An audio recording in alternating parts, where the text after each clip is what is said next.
Mike, and what's your name, brother? My name's Chris. Okay, got to got it in really close, brother. There you go. Chris, where you from? I grew up in Rhode Island, but I live in Brooklyn. Okay. Tell me the story. I used, up until Monday, worked for Bright Power, which is an electrical, solar energy company and energy efficiency company based on Wall Street, New York, also with offices in California, as a solar installer and electrician. So, how many people work at this place? There's like 200 employees. There were 25 folks in the field. We voted to unionize in end of April. So wall to wall, 200? Well, I mean, I saw the particulars, 75 signed cards, right? No, 25. 25. Just 25, yep. Okay. We were down to 12 folks. Some folks had quit, others had been fired, and then on Monday they laid all of us off in the midst of union negotiations. So slow down. You're scaring everybody. Wait, there were 200 employees, but you only had 25 in the. Yeah. What? So Mike, is it like a micro? To me. Is it a micro union within this company? It was a fairly small unit. I think the 75 figure comes from the Vice article. It said 75%, which I'm not sure is entirely accurate, but we had a pretty strong majority when we won the election. It was 24 people, I think, in the unit completely. Okay. So it's a subunit in the work. It's not the entire Well, it only workforce. covers installers, right? It was installers, it was analysts. Okay. And so, yeah, those are really the people we were looking to organize within the company. I see. So like a lot of the other type of companies that are similar to that within your local union, they have office staff and they have those who answer phones and planners and mappers and all those folks. The only people who really aren't in the union are the boss and the HR lady. Yeah, I mean, so the boss isn't ever in the union. Yeah. In Local 3, you do see, the white-collar staff organized. In this case, we were looking for a pretty small unit. There was a discussion that maybe down the road we'd go for engineers and the other personnel from Bright Power, but, you got to pick your battles. Yeah, I understand. Choose wisely. Got to start somewhere. Yeah. So Chris and you and all your buddies, how long did it take for you guys to, how did it all happen? How did you guys meet Mike? How did this, and the company does solar install. I know what that means, but I don't. So tell me the day in the life of your company. How do you get a job? What happens? Does a school district hire a GC who needs panels on top of their school? They then hire someone else who contacts someone who contacts you. Yeah, so some of that is outside of the purview of our work, but for the projects we worked on and we're installing solar on is mostly low income and affordable housing. Okay. Like larger apartment buildings throughout the Bronx, Manhattan, and Brooklyn. We also worked on some public housing, and that's because of the way the subsidies work out to finance it, makes it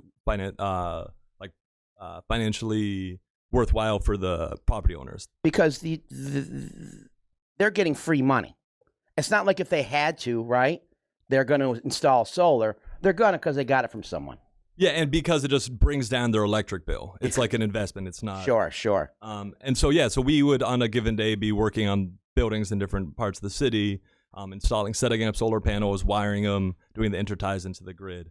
Interesting. Doing that work. Yep. So what happened? Mike came around? Actually, I reached out to Mike. I've done a bunch of different organizing stuff throughout the years, and things that our crew had deteriorated pretty badly. There was last October, someone was almost killed on a job site. What happened? They were doing a wire pull vertically 6 stories up of, I think it was 250 MCM wire, which is very heavy wire. And there's a tugger machine. Like this? Each piece, it's like 4 strands. Each one is like an inch across. I've seen them before, yeah. Yep, so it's super heavy, 6 stories up, and there's a tugger machine that can pull up to like 6,000 pounds. You're supposed to use a rope that can hold 10,000 pounds. They're just using a random nylon rope. It got up to the top, met some resistance, fell down. And this guy was told by the boss to be at the bottom of the ladder feeding. Oh my gosh. The rope snapped, that wire starts coming down. He has no time to get out of there. Gets knocked off the ladder, knocked to the ground, the wire falls on him. He's still out of work. That was last October. They had him taking a fucking Uber to the hospital. Oh, Jesus Christ. And so he's still out of work, still dealing with that. And so then in January, folks start being unhappy. In January, there's another accident while someone was doing live work, totally avoidable, no safety procedures being followed. Got a small shock. And so then folks started organizing. What do you mean a small shock? I mean, No, just a little, like a cute little shock. A little juice. Yeah. A little juice. Like, did their hair stand up? Did they singe their eyebrows? Can I ask a question? Because I'm a union educator, so this is like really outside the realm of my expertise. Aren't there laws pertaining to your work that the employer has to follow? Like, it sounds to me like he's violating or she's violating work law. Like you said, like they didn't have the right rigs hooked up to.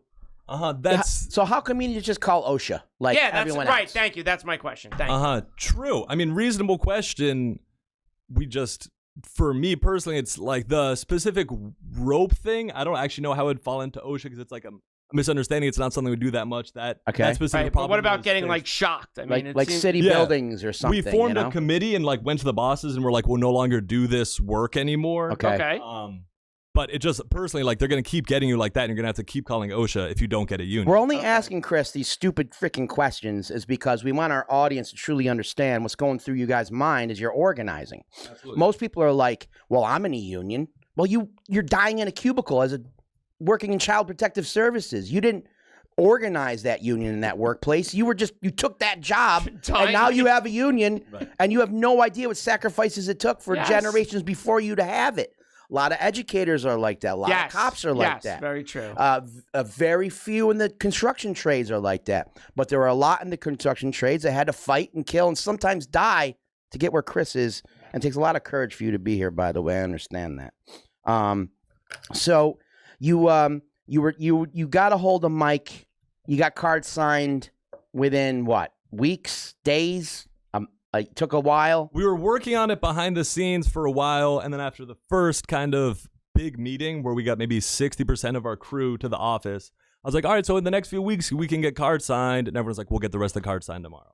You know, it didn't take that much work. Once people talked to the union, saw what was at stake, and saw what our options were, it didn't take that much, actually. Okay. People were ready.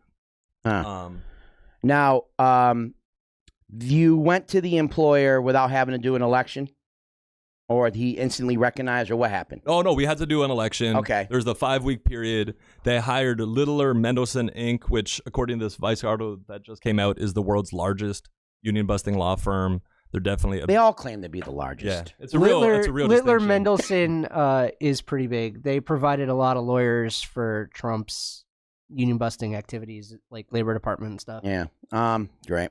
So what were those meetings like? The union doesn't care about you. We do. Yeah, it was even like more pathetic than that. It was like, this hurts my feelings. I've tried so hard to start a good business and be a good person, and it's really hard for me that you guys want a union. They didn't show you any like videos from like the 1950s sit-in from the UAW and all the violence?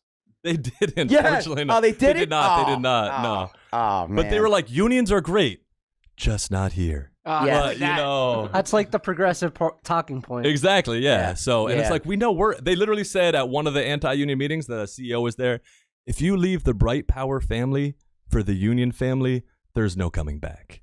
Wow. Which is bullshit. We're not that's in your fucking that's family. That's a violation of the law to threaten to Did be they fired make for you- union activity. I'm so confused. Did they make you sit at these meetings? Did you have to go to these? They're like captive audience meetings. Yeah. Oh, it's like you're a work. on like the a clock. Oh, okay. So you're on the clock, and they have the right to bash the union. That's why a few of the presidential candidates are proposing making that either illegal or maintaining that, but the union has equal stake. Yeah. So if Chris is Sounds texting Mike, crazy. hey, we just sat here for an hour and 10 minutes. Yeah. You're now allowed to come back for an hour and 10 minutes. I'm behind whatever presidential candidate says that. Can you turn your back to these guys? Do you have to listen to them? I mean, like literally, could you have all your guys who are interested just turn their chairs around while the boss is talking, or that's like something that wouldn't happen? Got a question for Mike. Well, I think you could theoretically do that. We were mostly interested in not, showing anybody's hand. We didn't want people to give up any sort of, they didn't want to acknowledge to the bosses that I support or I don't support the union. We didn't want to tip our hand there. So there probably were some strategies, more aggressive strategies we could have taken, but then we would have simultaneously outed people as union supporters. So in this particular case, I get it. So let's talk timeline now. So you guys...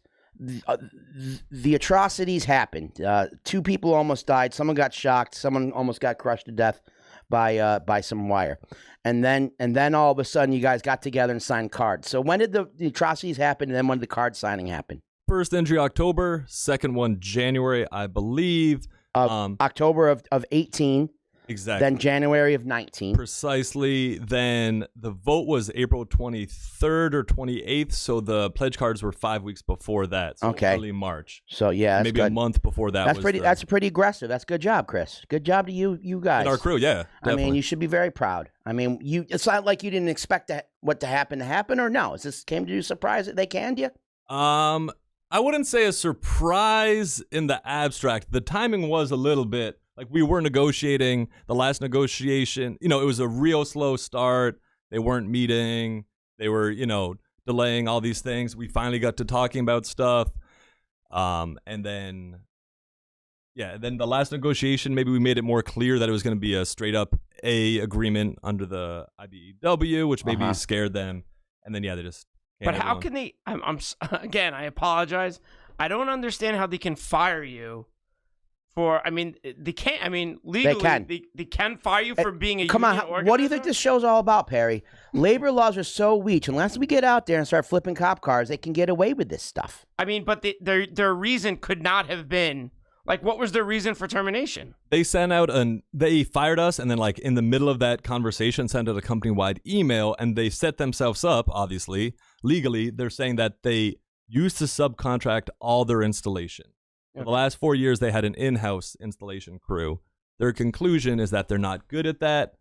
Doesn't work. So it's they're too much money. They're going to subcontract everything. Okay. Yeah, of note, they're specifically subcontracting Just director, who is director when we won the vote, who quit a few months ago, with a few of the anti-union employees, are going to subcontract the majority, a significant amount of the work. That seems like they're skirting the union. Yeah, they are. I mean, Totally. Yeah, I mean.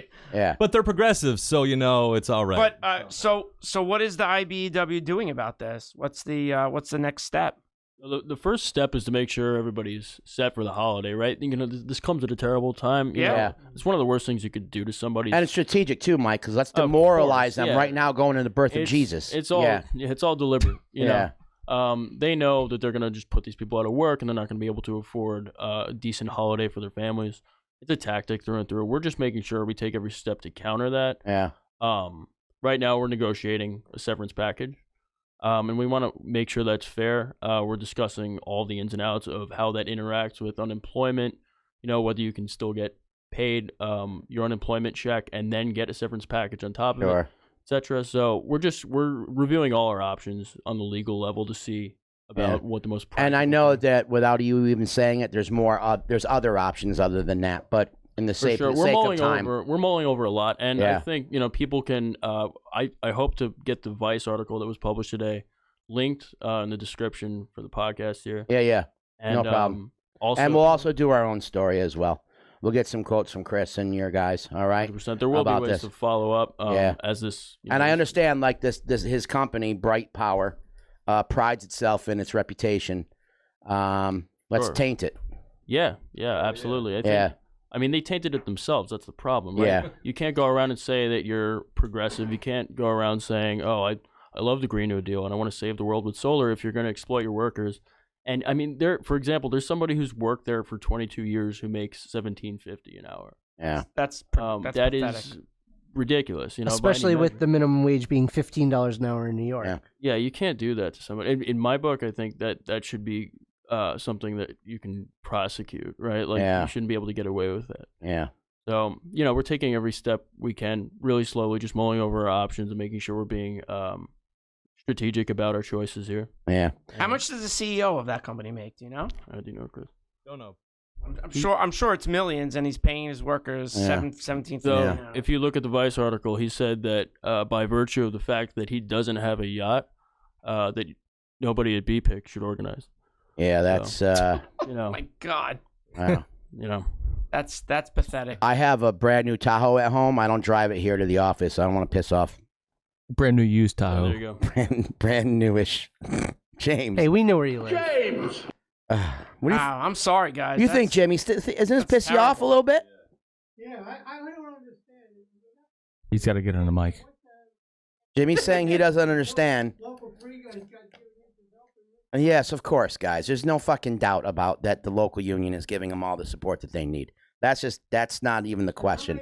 The question is right now is 12 guys Yeah. at the job right now. so out of the 25, they're all gone or only 12? Everyone's gone. Everyone. Some had left before. Two Okay. were promoted to different positions. I don't know what their prospects are in the future. Yeah. Honestly. Yeah. Well, this is important because a lot of the utility unions in New York State who I work with are getting themselves into positions of power with the governor on discussing our energy future. And if they heard that stuff like this is happening, it's not going to bode well. It's not going to bode well. Well, and Bright Power was going to be the first sort of like full solar company to go union, right? Absolutely. In New York, there's at least one in Chicago with UE. And I don't know about others nationwide. That's the only one I've been able to find. But it would be the first New York solar shop. And yeah, just with the Green New Deal, it's like this progressive future. What is the point in having green energy if the workers are exploited? It's not. Right. It's not like a different future. That's right. 100% correct. That's right. You know, and there's a lot of moving parts with the whole green energy movement. And like you said, if we just blindly get behind somebody because they sound good in the soundbite, we got to look behind the curtain and see how they're treating guys like you. Someone could have died. Yeah. How with that wire accident? How many volts do You know? deal with?